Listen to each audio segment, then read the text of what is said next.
What's in the box? What's in the fucking box?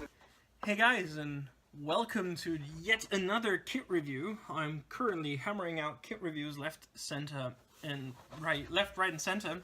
But since I want to start this kit actually within the next 15 minutes, I decided that since I haven't reviewed it yet, why not just give you guys a quick glimpse of what is to be expected from this. This is a Zvezda kit, and normally I don't build Zvezda kits because, let's face it, Zvezda is not the manufacturer that is well known for quality. But since this is a model of the year for the year 2009, I decided, since this wasn't too expensive at the store, to buy this. This is the Mercedes-Benz L4500A heavy cargo truck. 4.5 ton heavy cargo truck. Normally I never build trucks or something like this, but since this is like a military vehicle, I decided I'll give it a go. And thus, yeah, I bought it a couple of years ago for actually not that expensive. And now I will just quickly give you a glance through the box. As you can see, I already took the cover off. Here we have some write-up in different languages regarding some technical specifications for the truck.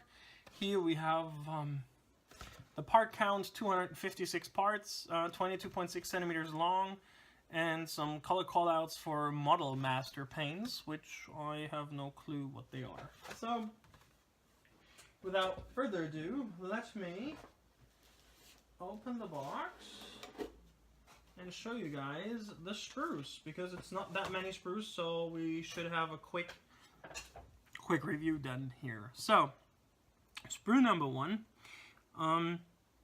contains parts for the roof and the canvas cover for the back of the truck, for the what's it called, for the loading dock. No, it's not a loading dock, like for the flat bat in the back. Yes, that's what it's called.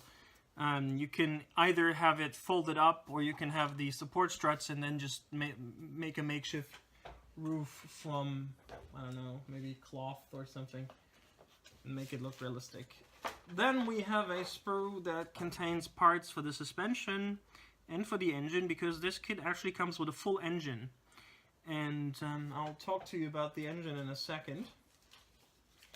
There's no photo etch in this kit, which is a bit of a shame, but not a big problem, I guess. We have some clear parts for the windshield, for the windows, and for the headlights.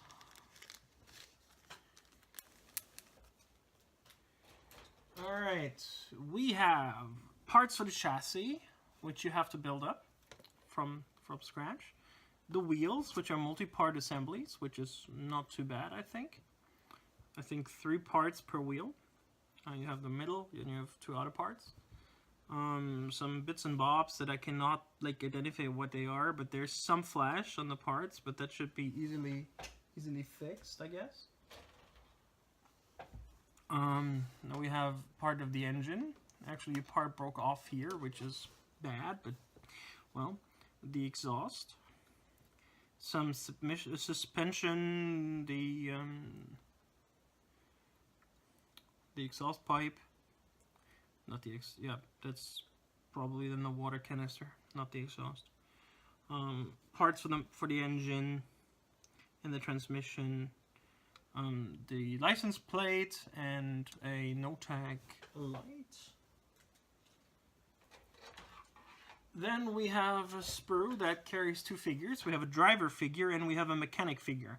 You can either build this with the engine open and the mechanic working on it, or you can have it with the driver sitting in it, looking out of the window, which is probably what I'm going to do. Then we have the air intake fan here with the Mercedes-Benz typical star on it, very nicely done. The doors, there's no texture here, but it's a car, so there's not that much texture to be expected. What you would expect is if there would be some texture here on the floor in the cabin, but I don't think that's too big of a problem. Yeah, it's all looking good. Considering that I paid roughly 20 euros for this, all of this is to be expected and not too bad. We have some nice wood grain texture on the flatbed. And on the wooden structure outside, there's some nice wood grain here. Now it looks decently molded, and you have it on both sides, as you can see here. There's some nice wood grain. Yeah, and that's about all the sprues that there are for the kit. So let's look at the very large decal sheet. It has 3 unit markings. Or actually 2 unit markings, 2 different license plate options for front and back, and then the typical German vehicle specifics are on the door. And then let's quickly go through the instruction sheet, and again, this is a very simplistic instruction sheet, I have to say. I was a bit confused when I looked at it first, and it's hard to figure out how it's supposed to go. Again, we have some write-up about the vehicle, some attention before you start building this. You have to do this and that. We have a sprue layout, nice, neat numbers and letters, so you know where everything is.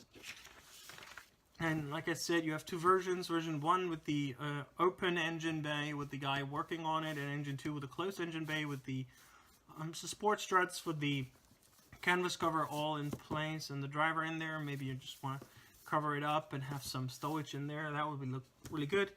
Tell you to use a knife, a cutter, and tweezers from Zvezda, which I don't need. I have my own tools. Then you start building up the engine. Some transmission, I think, and some weird stuff that I don't know what it is exactly. You put the spare rope wheel, no, actually spare tire, underneath the flatbed here. Then you build up the support struts here.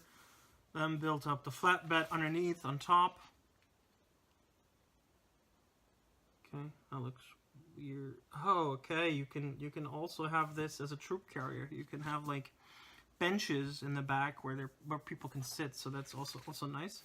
Then you build the chassis, put it underneath with some tow hooks there. No, it's support struts. Okay. Then you put in the exhaust, like I said, the water tank. Build up the axles. Put them underneath with the crook shaft and the gearbox, I guess, or differential. Then you build up the front axle, put that in place, and no, it's not movable. Then you put it in. Then you have to decide once again, version 1 or 2, which of the 2 figures you want to use. Although I think you can use both. I don't see a problem with using both. Building up the interior of the chassis and of the cockpit, putting that on, fenders, door handles, steering wheel, putting a lid on the cap, the engine, putting stuff underneath, peeling the tires, sticking on the tires and some extra stuff, and we're done. Like I said, it's not that difficult to build, and there are 2 marking options. One is 62nd Division, 1942 Kharkov, and one is 24th Infantry Division, 1944 Western Front. And I have to say that I really like this 1944 Western Front one. And since there is currently this 1944 group build on the go, maybe I will be able to enter this in this group build. So let's see about this. Yes, overall, I think for 20 euros you cannot go wrong. This looks to be a decent kit, even for Zvezda standards. So I'm looking forward to building this. And I hope you guys enjoyed this review. It was short and quick and fun. Less than 10 minutes. So I'll see you guys in the next video. This is Zvezdas Modeling. Bye for now.